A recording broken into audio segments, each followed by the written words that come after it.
So for those of you who are listening to this on recording, I hope those of you who bothered to come out before the hurricane enjoyed discovering the identity of the Antichrist, the exact date of the second coming, and where the last Russian Tsar's treasure is hidden. We'll be sharing it all amongst ourselves. For the rest of you, you're stuck hearing about the nature of classical education. And Provost Stacy and the head of school is here, and teachers and college students. There's so many of you that in many ways I'd rather hear from, and many of you have had to hear shreds of this or pieces of this or all of it, if you're Hope, the First Lady who keeps me going. And so I apologize for that. But in another way, I hope I help you put together the nature of education, because I want to suggest that a primary mistake that we have made, that you already heard part of the cure for, is that we have tended to start education from small children forward without our goal in mind. And the goal in mind at the St. Constantine School is not to produce college graduates. Even though, as far as I know, we're the only under one roof, if you'll call it that, K through college program that exists. The idea is to start with the picture of someone who experiences human flourishing, who's whole, who has a mind that's awake and engaged, a heart that is tender. You know, what good is it if we are very competent at our jobs, but we're jerks? And what good is it to be tender and kind, but unable to help the people around us because we lack the skills, the intellectual ability to answer the questions of our time, or just the practical problems around us? I neither want a medical doctor or a nurse who views me as a computer made out of meat, nor do I want a medical doctor or nurse who is unbelievably kind, who relates to me, but incompetent in their field. And yet so often that's become a choice. And then finally, someone who's passionate, who has a reason for what they do. Whole, mature adulthood. What if we thought backwards with being a mature Christian adult? Helped form a summer camp called Wheatstone, which has as its motto, helping students enter into mature Christian adulthood. Think about this. Isn't that our goal as adults? You see, our goal is to be continuous learners. When do we quit? When are we done? I'd like to suggest that paradise, eternity, partly serves as a continuous educational process. C.S. Lewis ends the Screwtape Letters by saying something that I had a roommate in college. He was so upset about this saying that he crossed it out in blue ink. You couldn't read it anymore in his copy. And Lewis has his tempter say, pains, those who go to paradise, they will have there. And that really upset him, because doesn't the Bible, doesn't the church teach us that there will be no more pain in heaven? And of course, if we're talking about gratuitous pain, cancer, the kind of pain that comes because we're in a broken world where things don't go the way they should, there'll be no pain in paradise of that sort. There'll be no crying of that kind. But after all, we're going to the wedding supper of the Lamb, and it's no fun to eat, think of Christmas, if you never get hungry. So that there is a kind of privation where it's enjoyable to be hungry, because you know what's coming. The feast. The fast comes before the feast. The challenge comes before the fulfillment. The intellectual desire comes before that little light bulb in the cartoon goes off over your head and you say, I've got it. We are, after all, not going to be God when we go to paradise. If you watch the end of the fourth Indiana Jones film, which may be a mistake to have watched in the first place, you'll know that the Russian woman has never read a fairy tale. And since Russia is gifted with hundreds of wonderful fairy tales, it's odd because they ask her what she wants, and she suggests that she wants to know everything. And of course, her tiny brain, like all of our brains, explodes. Her mind explodes because we're not designed to know everything. But that's good news because we're designed to wonder about the world continuously. And mature Christian adulthood is to reach a place of wonder, of wholesome doubt, of a lack of certainty that leads to things like the scientific revolution or the industrial revolution, that leads to the goodness of being a man or a woman created in the image of God. And since we have all of eternity to do that, I've decided that in eternity I'll try to understand why my friends enjoy Wagner. Went to the entire Ring cycle. Entire minutes of it were enjoyable to me.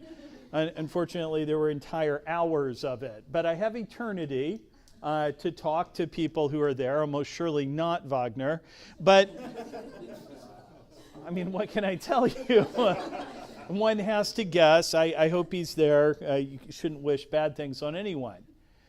But that's the essence of being human. So if you're a college student here, and I know there are several of you here tonight, and you're thinking backwards to kindergarten, someone would say, well, why send a fourth grader here? Why send a fifth grader here? Why send a third grader here? Because hopefully we're a school that began from now and at the hour of our death and thought backwards. And that's not a gloomy thing. That's not a thing of being morbid. It is the one thing that we can be sure that every human being will face. I can't guarantee you that the culture we live in will continue long enough that if I teach you the rules about how to thrive in this culture, they'll work. Rules get rebooted all the time.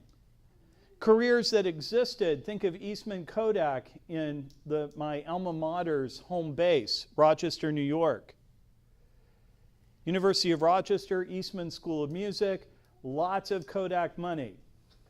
And when I would deal with people there in Rochester, I knew people who got out of high school, McQuaid Jesuit, began to work for the Great Yellow Mother, as it was called, banked at the credit union for Kodak, played in the Kodak band, went to the Kodak Bowling League, and would retire very comfortably, house by the lake, house paid for, having simply put film in boxes, yellow boxes.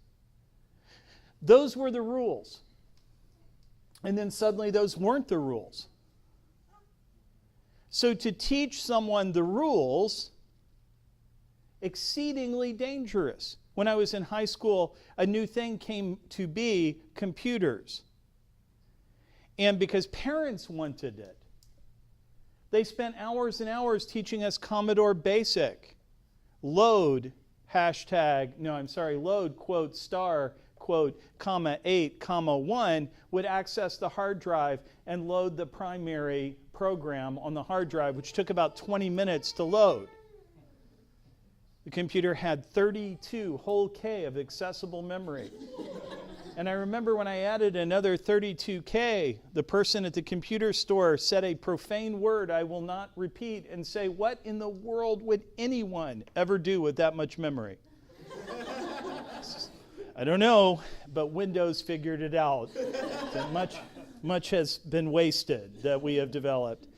So the first thing I want to say is that we've made a kind of error by accident in beginning to think about education as a series of discrete steps and credentialing that ends, instead of looking at it backwards and saying, who needs to be educated?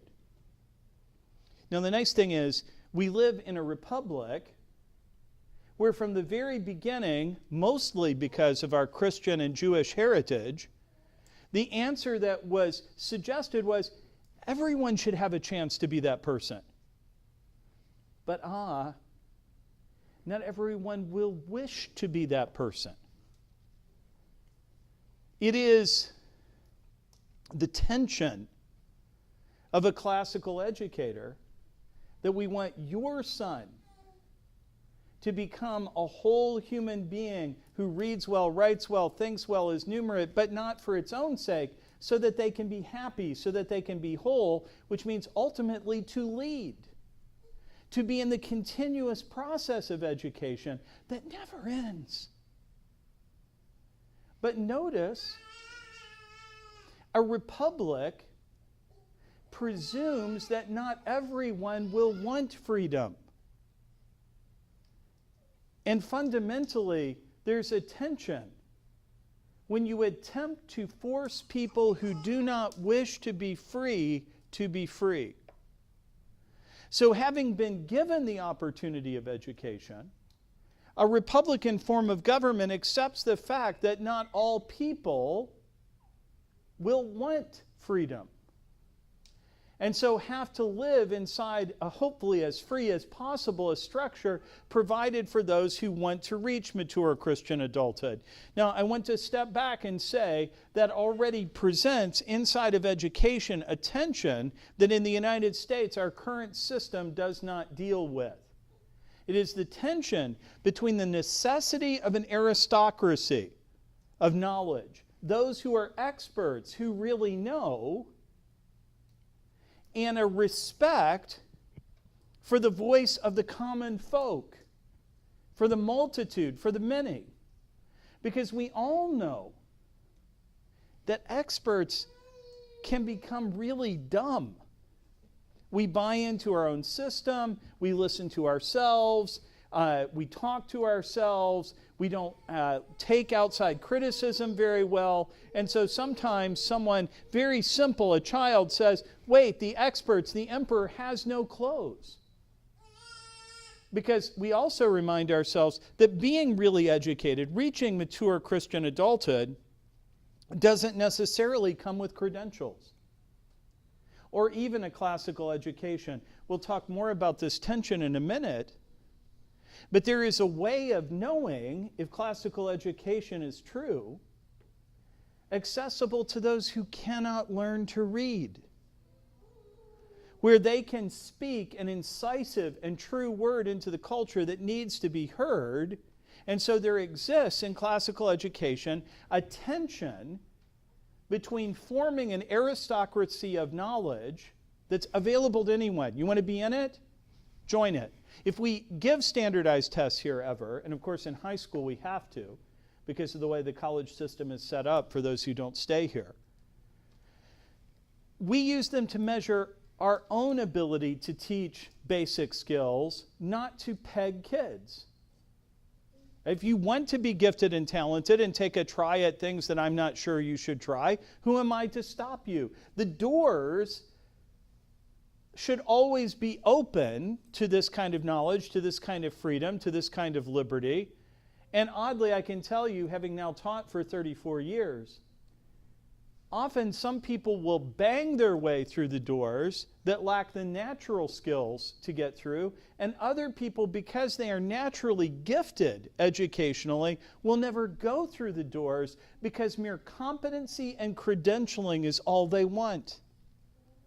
They can achieve an upper middle class lifestyle without ever becoming educated, becoming a whole soul. They become exceedingly competent in their field, but not competent when they talk about something else. To give you an example of this, I once led a book study group with very highly placed leaders, Christian leaders in Orange County. I can't say a lot about what they did because they're so highly placed that they would become identifiable. But we're talking about lawyers, doctors, public communicators, and professors at the very highest level of their professions. What you discovered was that if I talked about their field in which they worked, their vocabularies and the sophistication of the discussion would just, wow, it was amazing. I just could learn and learn about law. I could learn about what was going on in business in Orange County. I could learn about medicine. I could learn so many things. But the minute we talked about human things, it was a group for men, about their marriages,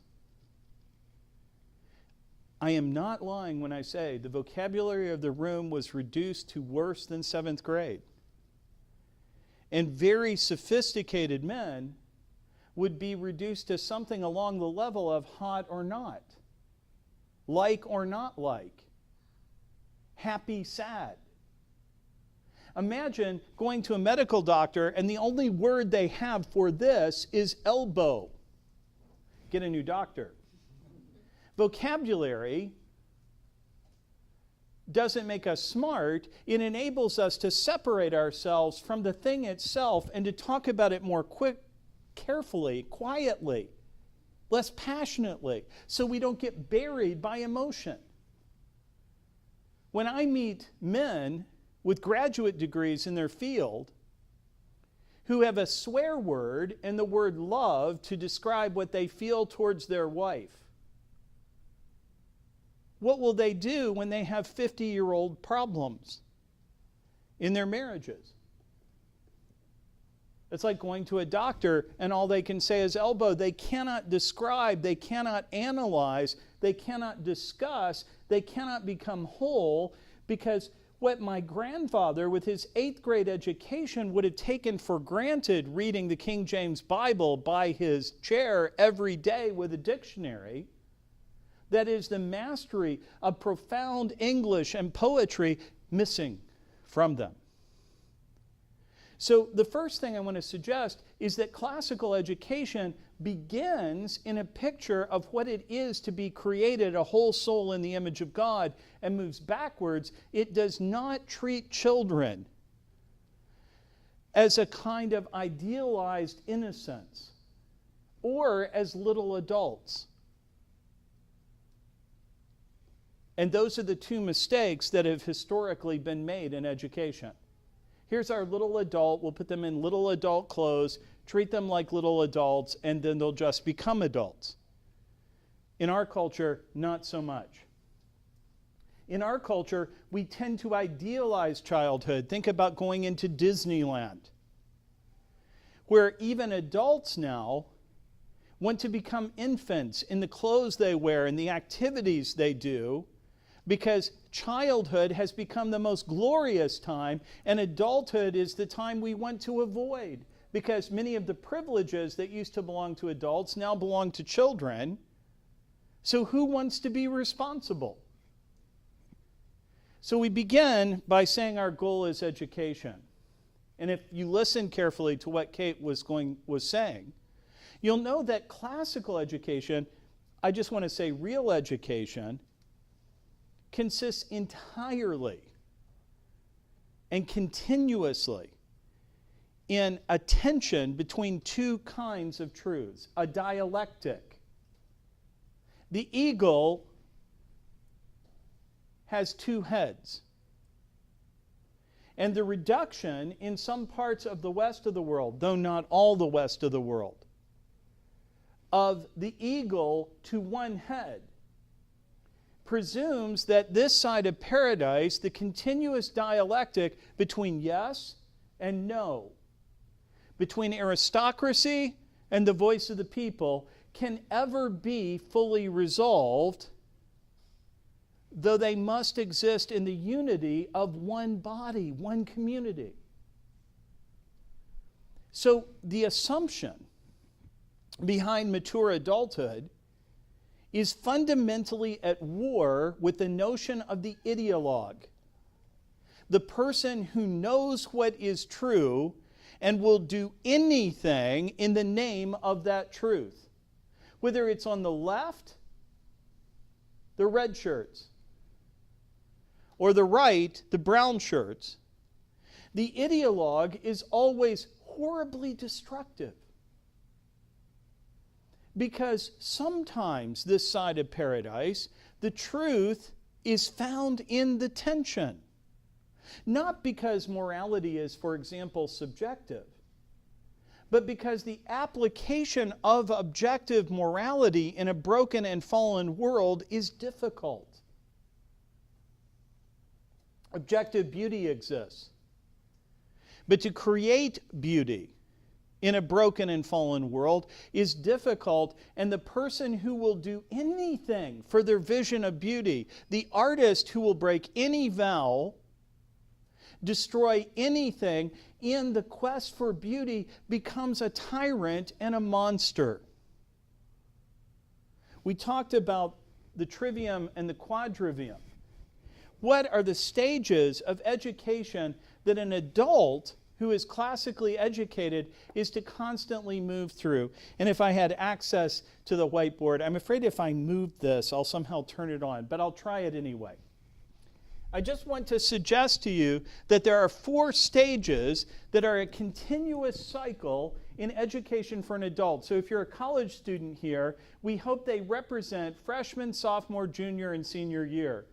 But then you start all over again, because I certainly have. Adult living begins with thinking that always ends in bewilderment.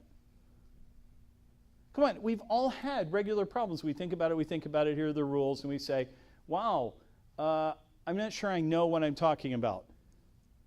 Notice the ideologue never gets to this place. No, we know the answer. It's economics. Always.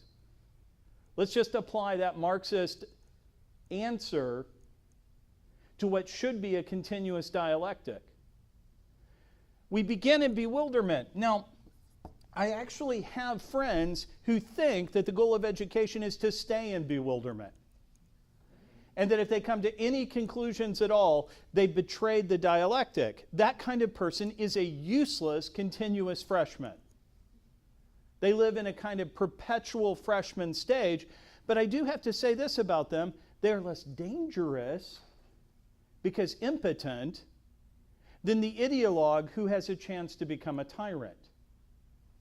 The second stage that all of us will get to is the creation of a hypothesis.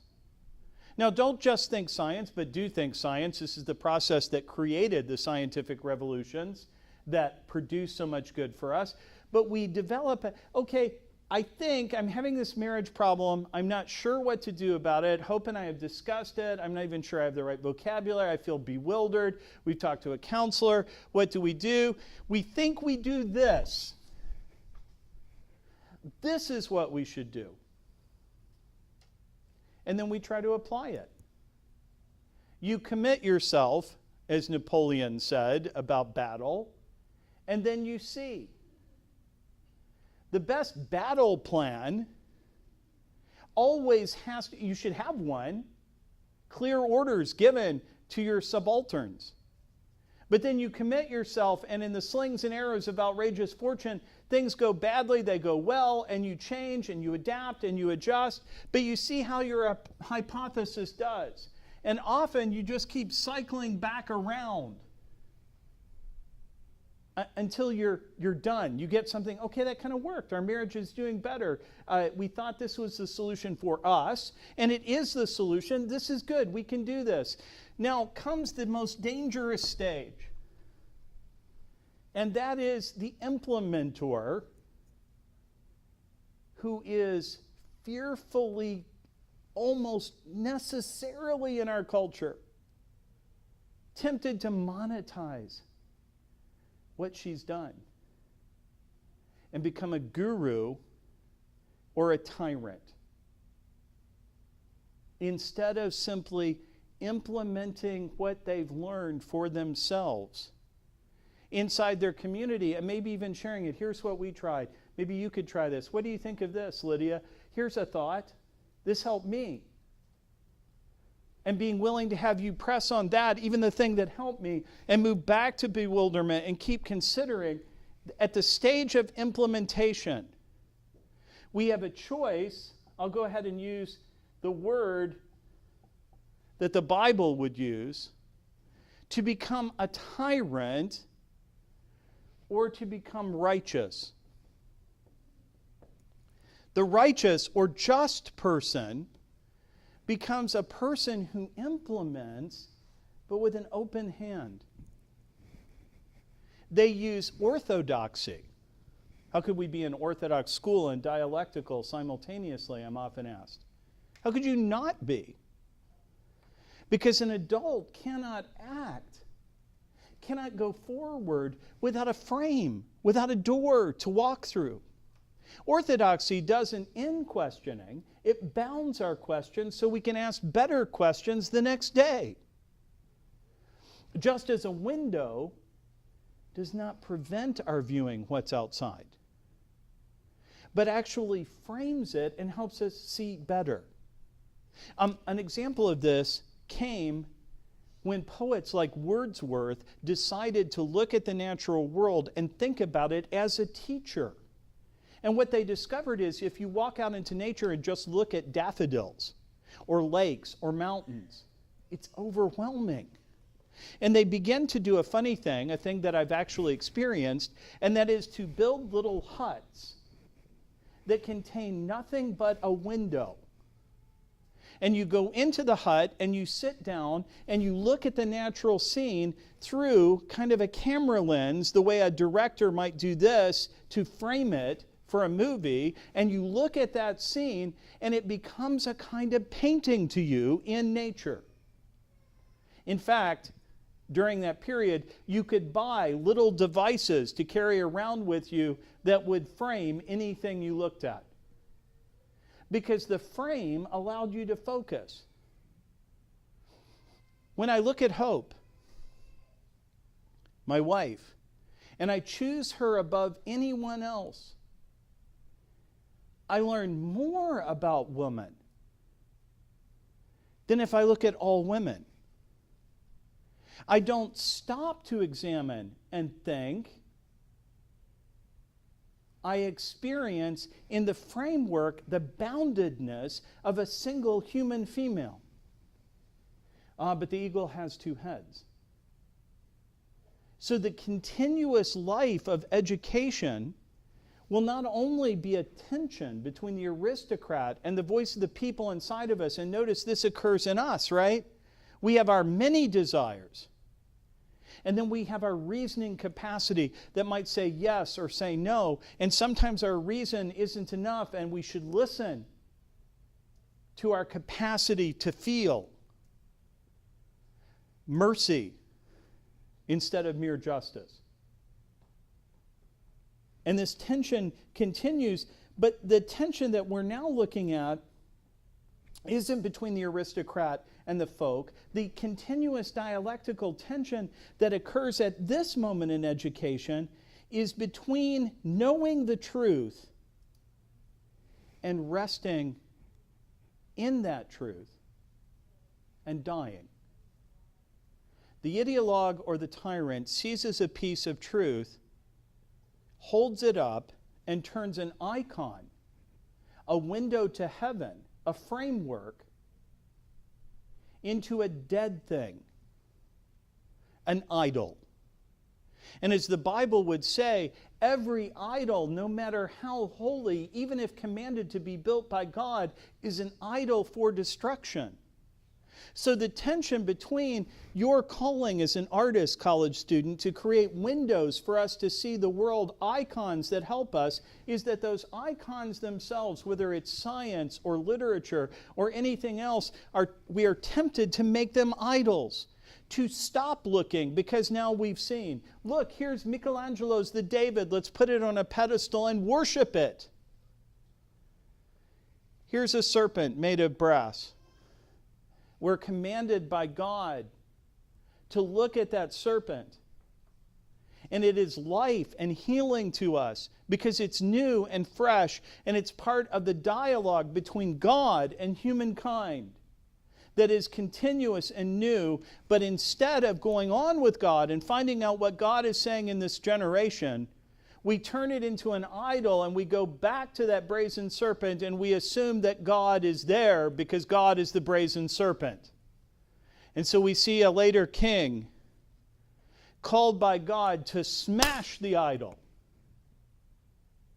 in the tension between an adult framing, an orthodoxy, and a rigid narrowness that destroys in the name of truth. My great-grandfather talked about people so straight They leaned a little. And I'm not quite sure what that means, but I can feel it, can't you? The person, it's not that they're wrong. It is that they're so right, they're killing us. That's stop. Think, consider. Have you turned that truth, that beautiful thing, that object from an icon, from a window to heaven, into something dead and stale? If you have, then you've missed the tension. The tension, of course, fundamentally in our curriculum as Orthodox Christians is between Athens, that knowledge which is discoverable by the common grace that God has given us all, and Jerusalem, that knowledge that can only come through the revelation ultimately of God in the person of Jesus Christ as revealed in the written Word of God. One comes to us unaided by human reason.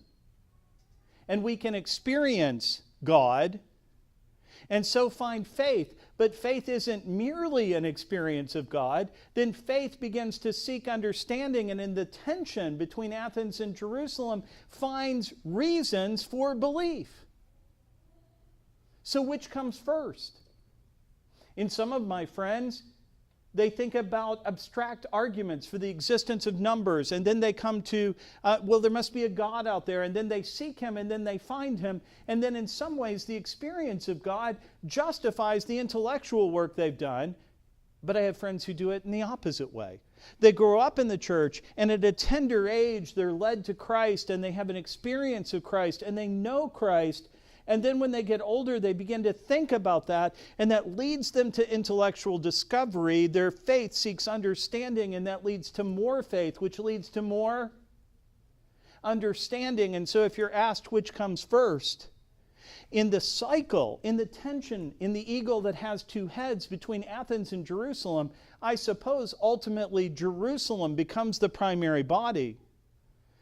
But Jerusalem, this side of paradise, without Athens, becomes fundamentalism and goes quite mad. Tertullian, who thundered, "What does Athens have to do with Jerusalem? Nothing," became a heretic, chasing after prophetic words, thinking the kingdom of heaven was about to come in Phrygia. Quite mad.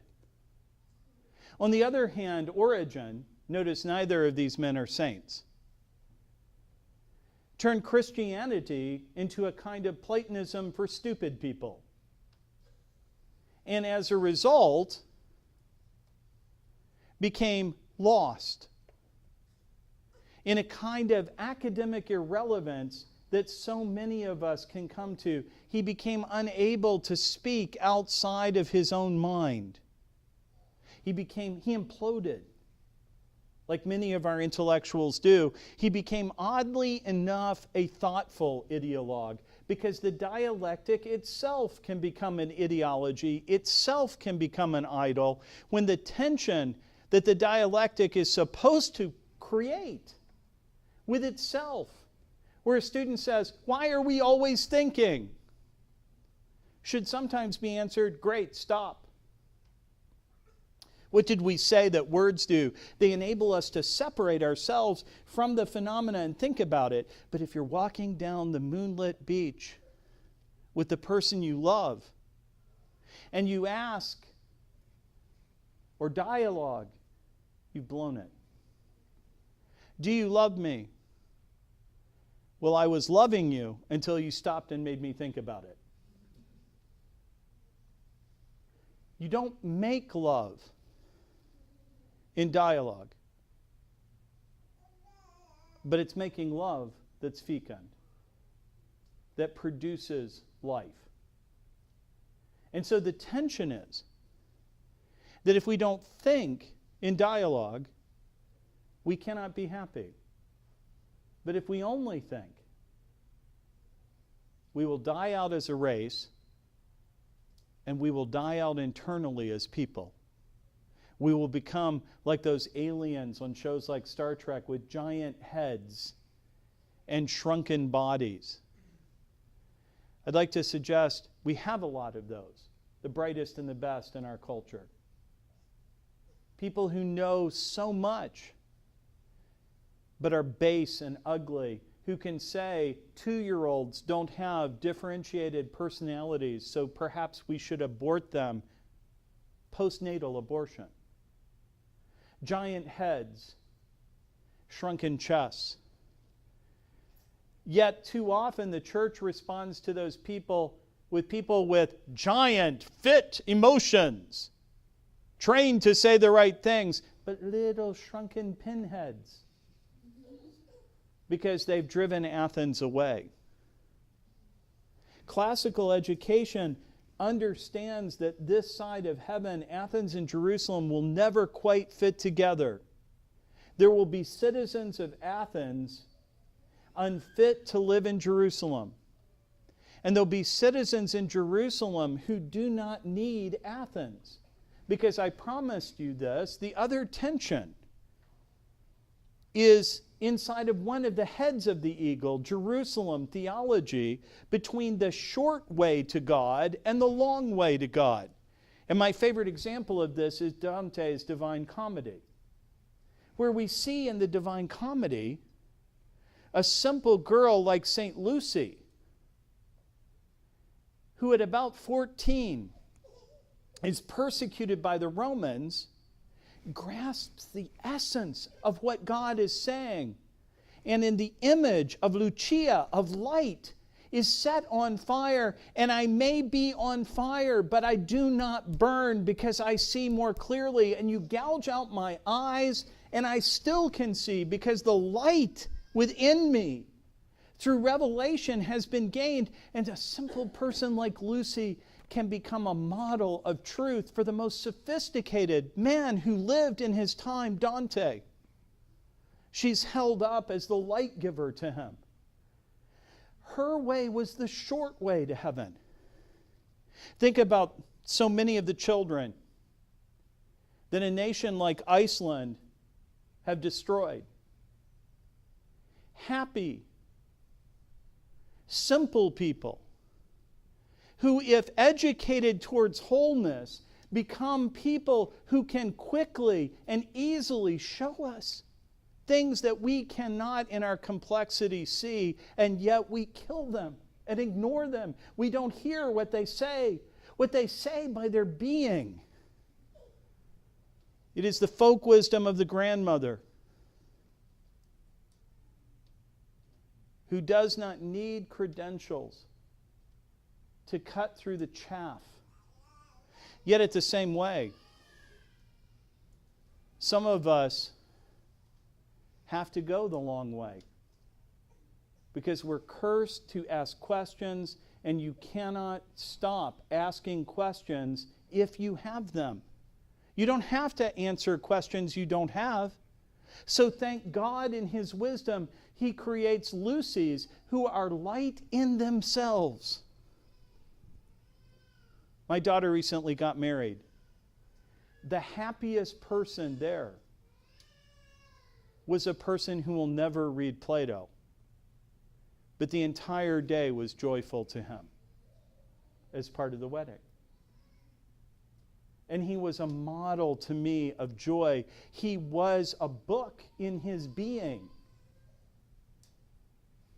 And then there's us.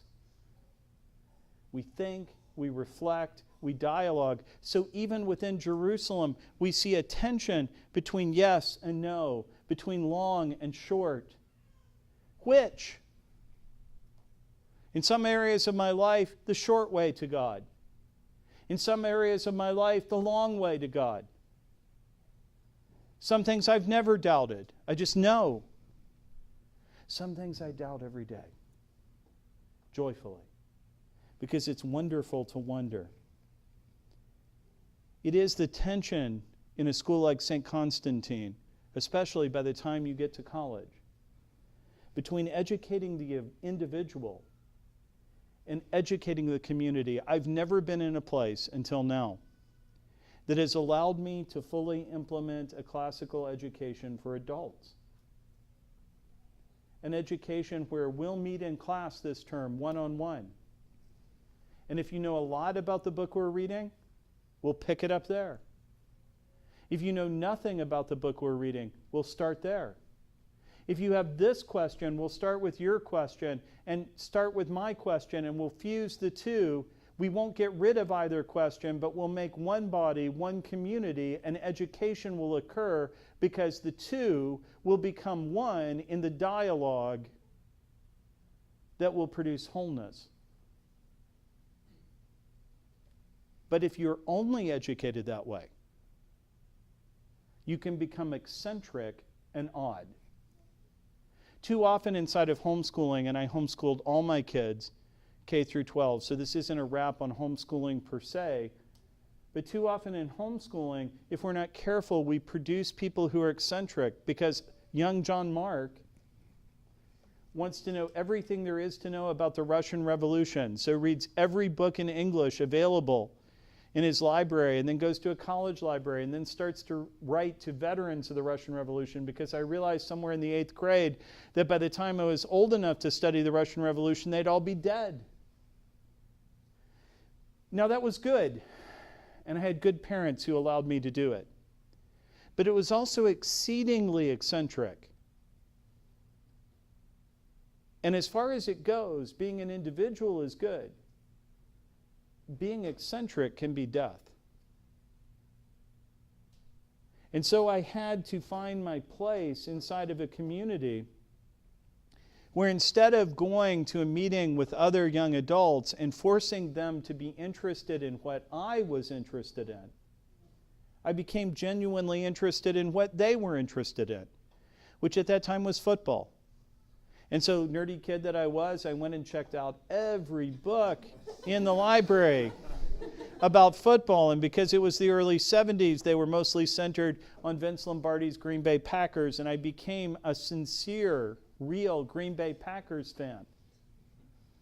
I haven't missed a Packers game in ages, either on the radio or live. Because my eccentric interests were forced by a community to become broader interests. I did not lose any loves.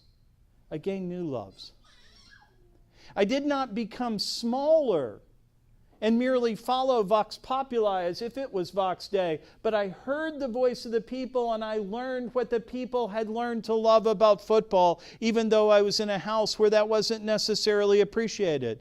And God help me, maybe with that group of people, I added a little bit of science fiction or reading or something I was interested in a community, and that is the tension of classical education. It is the tension that says we begin in our mother tongue. Why do we read the books we read? Because we teach in English. Not because we think we couldn't read other books if we read in another language. Because we live in a republic formed by Locke and Jefferson that went through the horrors of a civil war. And we must understand those things just as a student must understand home before he can truly understand his neighbor. But by the time we get to college, we're eager for you to know more than we do about so many things. Because having learned about home, we will then, for the rest of our lives, have the opportunity to learn about our neighbor. Whether it's through learning another language fluently, or whether it's through learning a set of books that don't come from our culture or ideas or anything else. The tension between orthodoxy, right belief, and the fact that we're probably wrong about even the things we're right about is wonderful. It cannot be resolved without danger. And it ends in the final stage of education, which you thought I had forgotten, but I had not.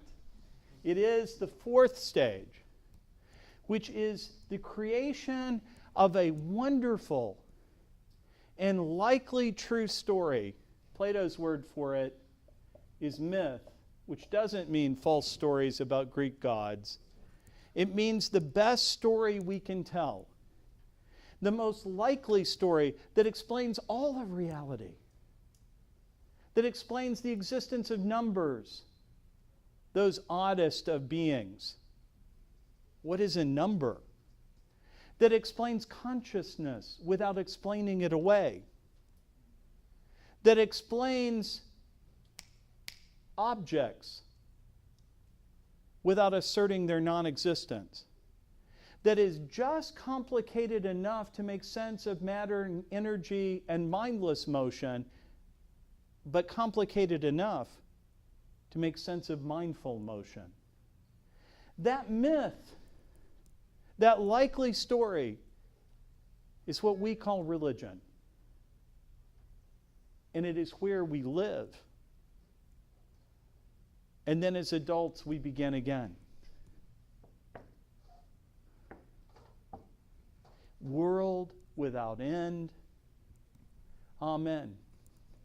Because you see, God is love. And love always wonders.